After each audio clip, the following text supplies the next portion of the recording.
Welcome to AP 23 news. Kashi క్షేత్రానికి వెళ్లాలనే ఆలోచన చేయగానే సమస్త పాపాలు నశిస్తాయని ఆధ్యాత్మిక గ్రంథాలు చెబుతున్నాయి. అత్యంత ప్రాచీనమైన ఈ క్షేత్రం అనేక విశేషాల సమాహారంగా కనిపిస్తుంది. ఇక్కడ సూర్య భగవానుడు కొలువైన 12 ఆలయాలు కనిపిస్తాయి. ఒక్కో ఆలయంలో సూర్య భగవానుడు ఒక్కో పేరుతో పిలువబడుతూ పూజాభిషేకాలు అందుకుంటున్నాడు. అలాంటి వాటిలో విమలాదిత్యుడు కొలువైన ఆలయం కూడా ఒకటి. పూర్వం విమలుడు అనే రాజు కుష్టు వ్యాధితో బాధపడుతూ ఉండేవాడు.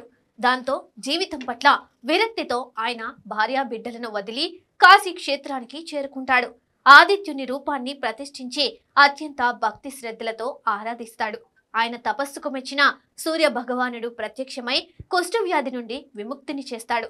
విమలుడు ప్రతిష్ఠించిన మూర్తి విమలాదిత్యుడు పేరుతో పూజలు అందుకుంటుందని అంటాడు. విమలాదిత్యుని పూజించిన వారికి వ్యాధులు, బాధలు, దారిద్ర్య దుఃఖాలు ఉండవని సెలవిస్తాడు. అందువలన కాశీ క్షేత్రానికి చేరుకున్న వారు ఇక్కడి సూర్య దేవాలయాలను తప్పకుండా దర్శించుకుంటూ ఉంటారు.